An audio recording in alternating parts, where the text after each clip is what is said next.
In questo video vedrete i 10 libri più belli che siano mai stati letti da me. Questo sarà uno dei 3 video che comporranno questa miniserie, dove nella prima parte, appunto questa, dirò i 10 libri più belli, più scorrevoli, più piacevoli alla lettura. Nella seconda parte i libri che mi hanno dato più valore e nella terza un mix tra i libri che mi hanno dato più valore e allo stesso tempo sono stati i più belli da leggere. Iniziamo. Al 10° posto 20.000 leghe sotto i mari di Jules Verne. Non leggete questo libro perché è lungo e palloso, non lo finirete mai. Allora, Luca, perché l'hai messo in questo video tra i 10 libri più belli e più piacevoli alle letture e più scorrevoli che hai letto? Perché è stato un libro che ho iniziato a leggere tipo 4 anni fa e ho finito di leggere solo l'anno scorso. E quindi è stato un libro storico. Stavo facendo vedere il dietro. Non potevo non menzionarlo perché comunque è stato molto bello leggerlo, nonostante alcune parti davvero difficili e lente da leggere. Ma non leggetelo. Al 9° posto Todo cambia di Niccolò Balini, in arte Human Safari, come voi sicuramente conoscerete su YouTube. Perché sta solo al 9° posto? Perché ce ne sono altri 8 più belli. A parte gli scherzi, semplicemente racconta il suo viaggio sul Cammino di Santiago, che è durato un mese, e tutte le tappe che ha fatto, gli amici, gli incontri e tutte le avventure che ha avuto sul percorso. Bello, consigliato, soprattutto se vi interessa il Cammino di Santiago e vi interessa il personaggio, leggetelo, molto bello. Spero che lanciando questi libri non ne rompa nessuno. All'8° posto c'è un classico della letteratura italiana, Il Fu, Mattia Pascal.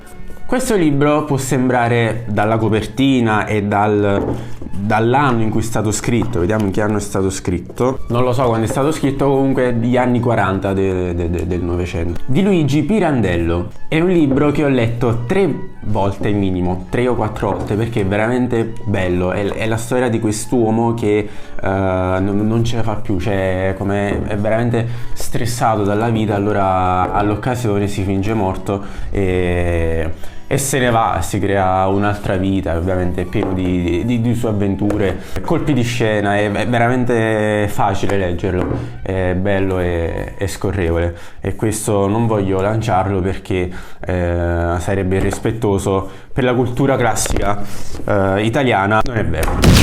Al 7° posto 2 libri, perché i libri di Luis, questo è il primo, Ciao mi chiamo Luis, e il secondo, Il Luismo. Perché tutte e 2 al 7° posto? Perché per leggerli entrambi ci vogliono giusto, penso che se siete veloci in un'ora potete leggere entrambi, sia perché sono corti, cioè non arriva a 100 pagine questo e questo ne 150, ma con tante immagini. È molto scorrevole e molto leggero, ma allo stesso tempo, soprattutto a chi piace il personaggio di Luis, sono libri da leggere per scoprire molto di più sulla natura di questo personaggio. Mi sono piaciuti molto, li consiglio.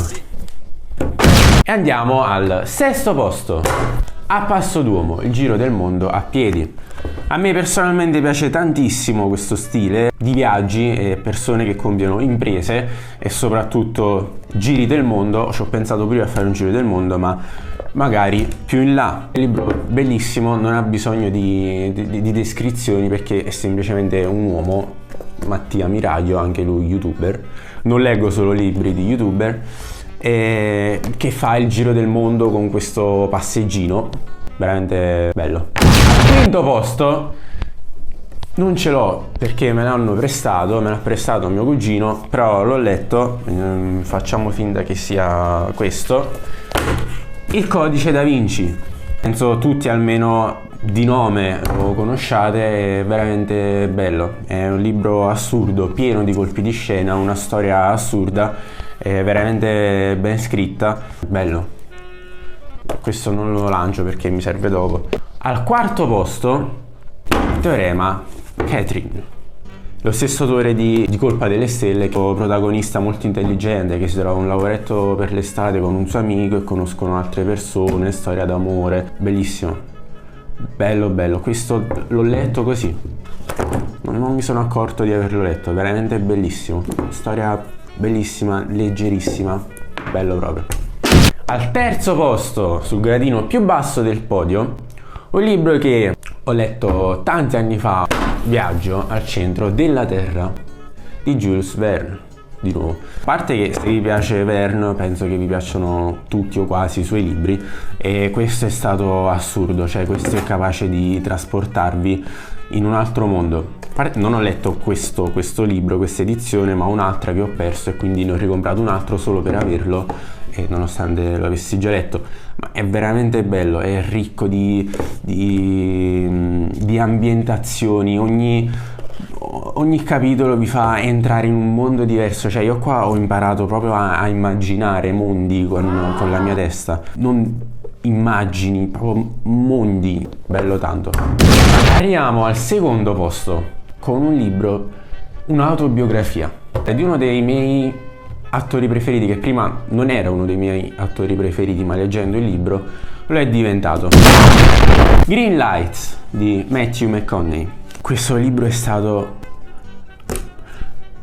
difficile trovare le parole per esprimere questo libro, perché è un'autobiografia alla fine, ma racconta la storia della vita di questo attore, e leggendo questa storia mi sono reso conto del perché i suoi film siano così belli, perché se leggete la sua storia è un film, cioè è più pazzo, più controverso e più spettacolare di tutti i film che abbia fatto. Forse solo Interstellar è più pazzo, ma questo è reale. Ho lette diverse di autobiografie di persone famose e che mi interessano particolarmente, e tutti hanno un punto in comune, che è la situazione familiare difficile. Racconta da appunto la sua infanzia, a come ha costruito una casa sull'albero rubando legni da una fabbrica di notte. Era piccolo, sto dicendo, da grande come in Africa e in Amazzonia, nudo nei fiumi a combattere con indigeni del posto, e non ho parole per descrivere questo libro, che non lancerò perché non voglio rompere niente. Al primo posto, il libro più bello a livello emozionale che abbia mai letto, La promessa dei lupi di Dorothy Hearst.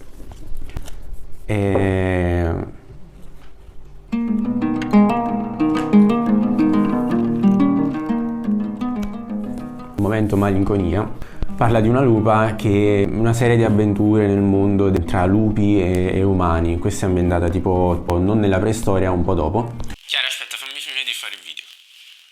Vai, fammi finire di fare il video, non fare rumore. Ma pure te si sta ancora registrando il telefono? Non parlare, se no si sente.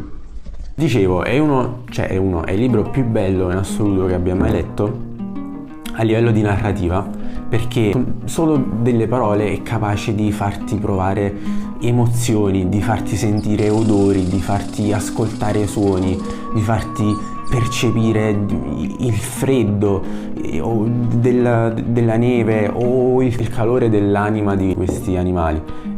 Non è affatto umanizzato, perché appunto racconta questi lupi nella loro forma animale. Non è che questi lupi parlano o altro, ma trasportato totalmente in un altro mondo. Io quando apro qua, boom, ci vediamo al prossimo video. Ci vediamo al prossimo video, dove parlerò dei 10 libri che mi hanno dato più valore, dove ho imparato più cose, punto. Ciao.